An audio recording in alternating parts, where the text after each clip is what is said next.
Good morning guys. May ginawa pala kaming ano dito. Kulungan ng manok.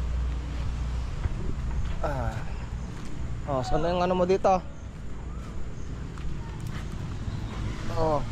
Nangitlog ka na ba? Mga dito pa nangitlog. Ito yung okay naman, di pa nangitlog. Kahapon dalawa na to eh. Di ka pa nangingitlog. Nangitlog ka na. Sa kabila, baka dito ka ng itlog. Wala. Kailangan mo na mangitlog ka muna. Dinong ko naman kayo papartiin eh. Alis na ako, mangitlog muna kayo.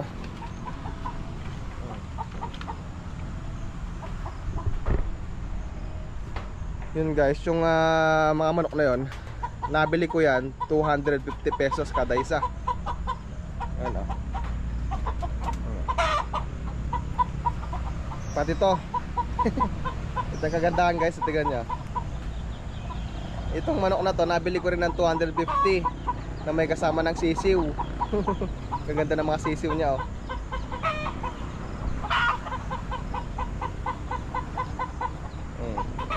Ganda. Ay ngayon ninyo, hindi ko naman kami papartiin ah. Mamaya pala guys. Mamaya magre-repair kami ng bahay nung pulan. Yung pulan natin dito kasi pagka malakas ang ulan, nagbabahay ang tubig. Tapos hindi na nakapaglaro. So guys, ayun di pa kasi ako nakapabili ng bubong, ng yero. Kulang pa tayo sa budget eh, kaya toldo muna yung nailagay ko dito. Ito pala yung pulan natin guys, dalawa. Isa. Ito yung pangalawa. Meron din tayong ilaw. Ayan, isa, dalawa, tatlo, apat. Ang gagawin namin dito, mamaya ibababa namin yung mga poste. Dapat nakaganyan kasi. Medyo nakababa yung mga kahoy para di magbahay yung mga tubig. Ayan guys ito, yan, bababa namin mamaya yan.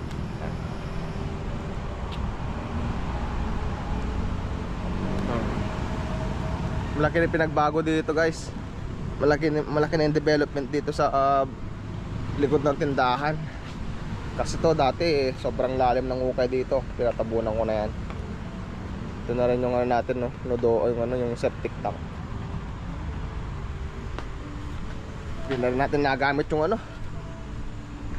hindi ko na rin masyadong nagamit tong brother house ko pero pwede pa naman. Sayang din yan. Sa bagay malapit na tayong magpapisa ng mga pekintak natin. Isang buwan na lang halos mangitong na yung mga yun. Mamaya papakita ko yung mga alaga natin pekintak kung gaano sila kung gaano na sila kalaki. Maumaanong pa rin ngayon dito, maambon pa rin. Talagang panahon na ng tag-ulan. Uy, may bago nang pisa yung mga. May napisa na dito. Manapsane. Manapsane. May mga napisa na din sa dito mga hello, bagong pisa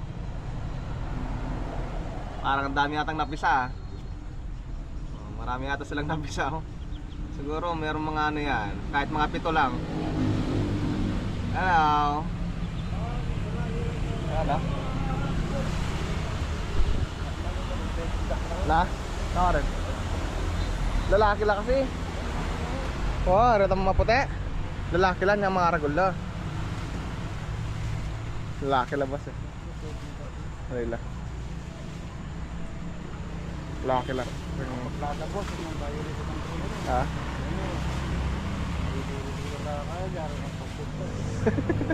Waya?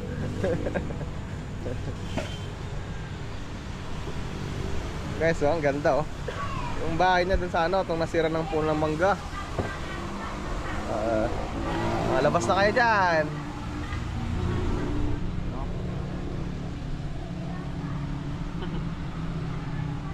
Nakalayap sa ini. Mamaya lilipat ko dun sa ano, dun sa mas magandang kulungan nila para mabuhay yung mga anak niya, kasi tagulan na, baka maagos sila ng tubig. Ito pa yung mga ibang alaga natin guys, oh. Nabubusog sila dito kasi maraming tira-tirang kanin dito sa ano, sa mga kantin. Kabilaan kasi yung ano yung katabi kong kantin, may kantin dyan, tapos yung tindahan ko sa side naman niya meron din kantin, kaya matataba yung mga halaga namin ano dito, halaga naming manok tsaka mga bibi. Maraming natatapon na kanin kaya sila yung kumakain. Ay ganda, may bagong pisa na naman tayong bibi. Ay yun niluluto ko pala, baka masunog. Ito pala yung ano guys, yung ating tindahan. Yan na siya, oh. Yung dating parang gubat dito, ngayon malaki na yung ano, improvement na lugar dito.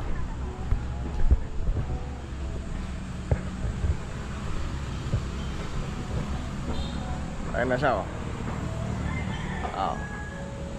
Basta pagawa na ng medyo ano dito, na padera na rin na kahit konti, kasi natitibag dito guys kasi dinadaanan ng tao. Dati hanggang dito lang yan.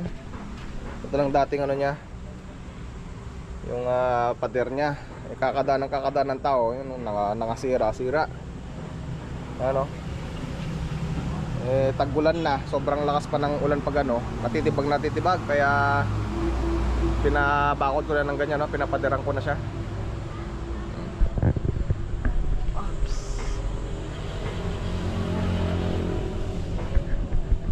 Hindi ko pa alam kung anong project natin dito pero at least kahit na wala pa siyang schedule, balang araw pagka nagkaroon tayo ng budget, nakaabang na yung lugar na pwede nating pag-businessan na dagdag negosyo.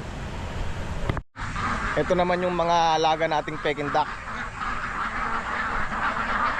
Ana, gutom na ba kaya?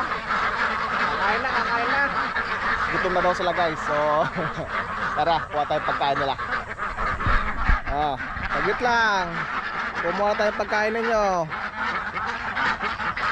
Ang pinapakain ko pala ngayon guys, pagkatapos nung ano sila, mga 1 month, pagka 1 month na sila, hindi ko na sila pinakain ng purong feeds. Ang pinakain ko lang, puro darak na lang. Kasi talagang yung Peking duck guys, talagang malakas kumain yung mga yan. Kung ipupuro natin sila ng feeds hanggang ngayon na 5 buwan na sila, malulugi tayo dahil napakamahal ng feeds. Kaya ang ginawa ko, bumili ako ng shredder, yung pandamo-damo, yung pang durog-durog ng damo, tsaka darak lang pinakain ko. Pero ngayon, dahil malapit na sila mangitlog, papaubos ko lang yung darak, tapos magpuro-puro na tayong feeds. Ganito lang pala ang ginagawa ko guys. Nalagyan ko ng tubig.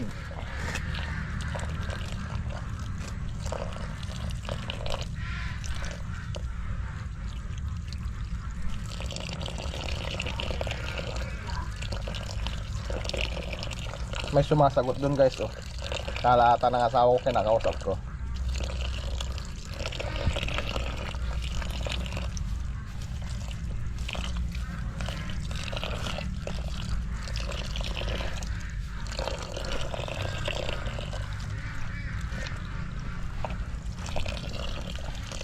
Ingin na ng mga alaga natin.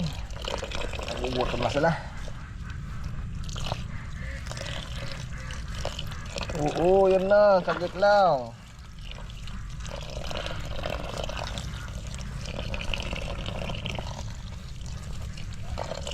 Ganito lang lagi yung pinakain ko guys mula nung after 1 month nila sa akin.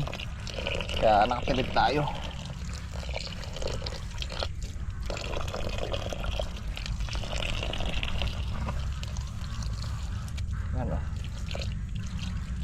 Tara, kain natin.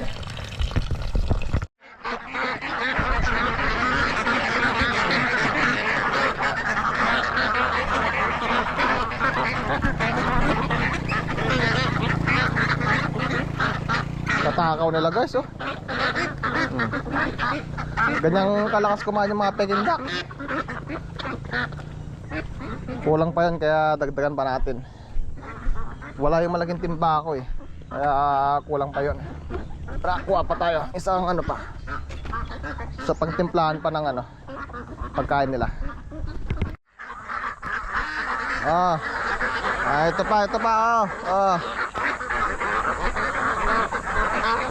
para di kayo maingay.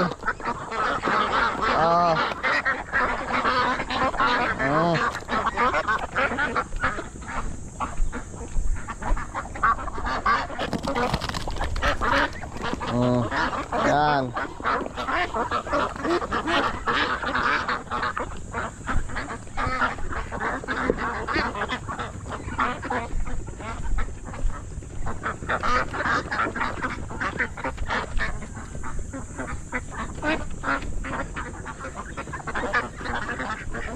At dito naman sila ano guys oh, yung ginawa naming paliguan nila nito. Pinapalitan namin ito every 3 days para hindi bumaho dito.